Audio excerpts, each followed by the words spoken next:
first thing I want to tell you is you're going to change. We're going to talk about change because we're so crazed in our day-to-day life that we need to sit down today and change. And it's hard to change. Somebody asked me the other day, what's the one thing I'm going to get out of the speech? I told them nothing. And I watched their expression. You're not going to get nothing unless you open your mind. And that's what we're going to do today. I want you all to open your minds to change, because change is difficult. And in this day and age, folks, you know, it's important to be on top of your game, but it's more important to love and embrace and have fun with the game. In this day and age, we can contact everybody with a touch of a finger. But are we losing the human touch that's so important? Do we email somebody or do we pick up the phone and talk to them? That's what we're going to talk about today. How we can be more passionate in what we do. But in order to open your minds, I need you to understand that change is difficult. It's not easy to change. When you wake up on Monday morning and decide to stop smoking, are you happy? No, because it's a change you're not going to be comfortable with. When you wake up on Monday morning and decide that you're going to lose weight, are you happy? No, because you want to eat everything in the refrigerator. When you go into the office and find out your commissions have been cut, are you happy? No. Thank you. Or that new form you have to fill out. It's change. Yeah. You all right over there? I want you to imagine you're driving down the road. Beautiful day. Your favorite song comes on the radio. What's the first thing that you do? Turn it up. You turn it up. There is one song, though, I think that's universal to everybody in this room, no matter how old you are. When I play this song, you hear this bass line, you're all going to recognize it, and you're all going to have a smile on your face. Here it comes. I want everybody to snap their fingers on cue. Ready? Here we go. Nice and loud.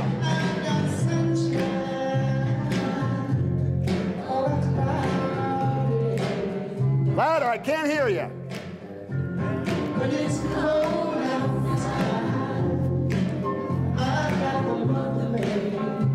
Okay, everybody now.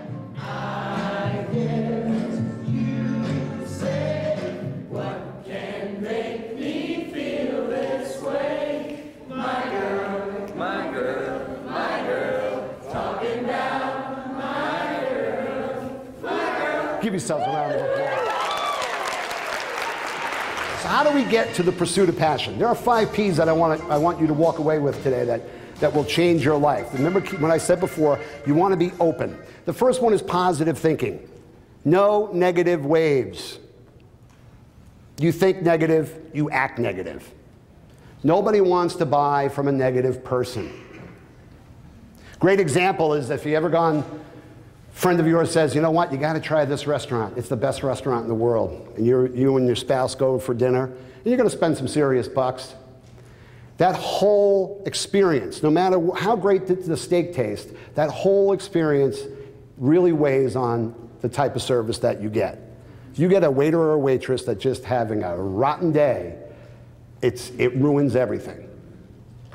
Or if you get a waiter that comes over and says, good evening, how are you? Can I get you a drink? Or you like Jack Daniels? That's a very nice choice. Let me tell you a little bit about the specials tonight. They don't read anything. They talk about those specials like it's their next of kin.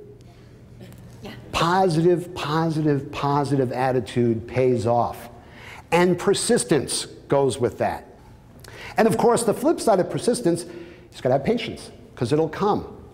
When you start being more positive and more persistent and set goals and follow the patience, the next thing you will see is a change in your personality. That happens. So when you stay positive, you stay persistent in that positive attitude, you let it gel, you will notice a change in your personality. The 5th one that I think is the most important for everyone in this room, especially people in sales, is what's going to set you apart.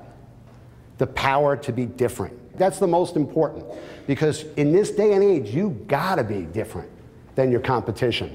Now, I added the 6th one because if you go with all of these 5 Ps, you will see a change in your performance. It will happen.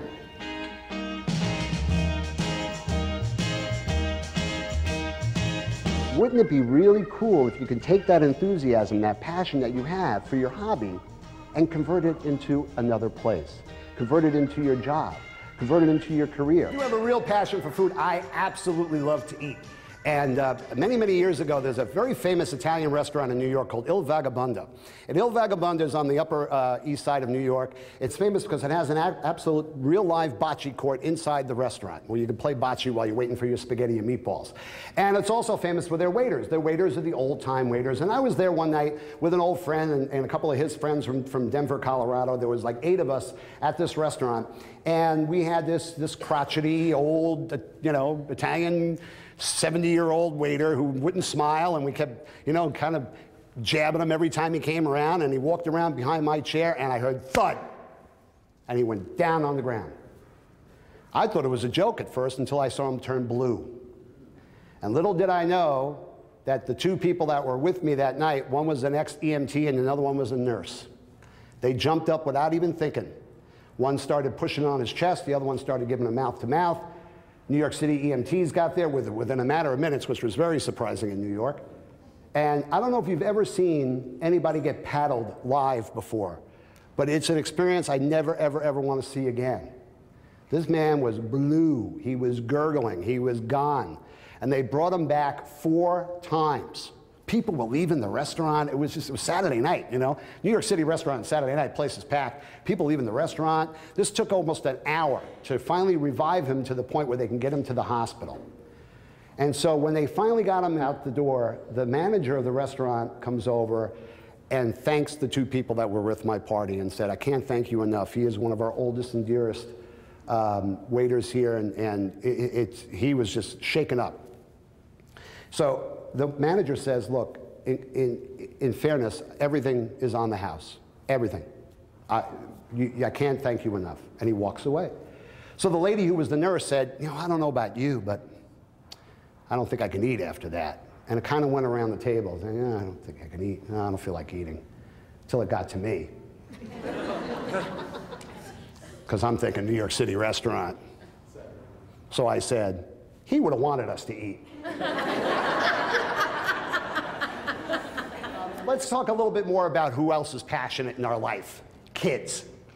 Kids, the word no to a kid is an opening bargaining statement. It's as simple as that. I'm at Shea Stadium. It was a beautiful Sunday afternoon. I had this really nice family behind me. The kid might have been 5 years old, and of course, everything that walked by, the kid wanted. And of course, the mom and dad were like, no, no, no, no, you already had a hot dog, no, no, no, no, no. And the kid was just like not taking no for an answer. And finally, I see out of the corner of my eye, the guy who sells the cotton candy. You know, that big tray with the pink cotton candy. And I'm thinking, oh, this ought to be great. And he's going, Daddy, I want cotton candy, I want cotton candy, I want cotton candy, I want cotton candy, I want cotton candy, I want cotton candy. He's almost like the Evelyn Wood speed reading. I want cotton candy. And finally, the mother says, all right, Johnny, what do you say? The kid doesn't miss a beat. He goes, now! I high-fived him. I thought it was great. Yeah. In closing, let's get to the pursuit of the pursuit, shall we? Some things that I think you can do to now take it to the next level. Now that you know about the 5 Ps, observe others. We talked a little bit before about kids. Watch people. People watching, you can learn so much. Observe others. Survey. Ask your clients this simple question, and I used to do this all the time. Ask your client, who is your best sales rep and why? Don't give me a name. What are some of the attributes that make that person a terrific sales rep? You'd be surprised what you get back. And if you're really thick-skinned, you ask your client, what can I do better to serve you? Besides free tickets. And then question yourself, okay, how can I make myself better? What can I do to kick it up a notch, so to speak? And man, I got to tell you, it all revolves around attitude, folks. Get that attitude checkup. And I think the most important thing on here is that word right there. We don't smile enough. Your smile is your $1 million enterprise. I'll say that again. Your smile is your $1 million enterprise, and you don't take advantage of it. You need to take advantage of it. The pig is the best, right? It goes a long way. Everything goes a long way with a smile. It sets the tone. It sets the tone from the beginning to the end of the sale and there after the sale. So, passion. I think I've expressed enough for you today that passion is power. And when you have that power, you have confidence. And when you have that confidence, you have strength. And of course, when you add it all up, it equals, for you, success. And always, always remember to follow your passion, because life is not measured by the number of breaths we take, but by the moments that take our breath away. And with that, I say thank you very much, and God bless.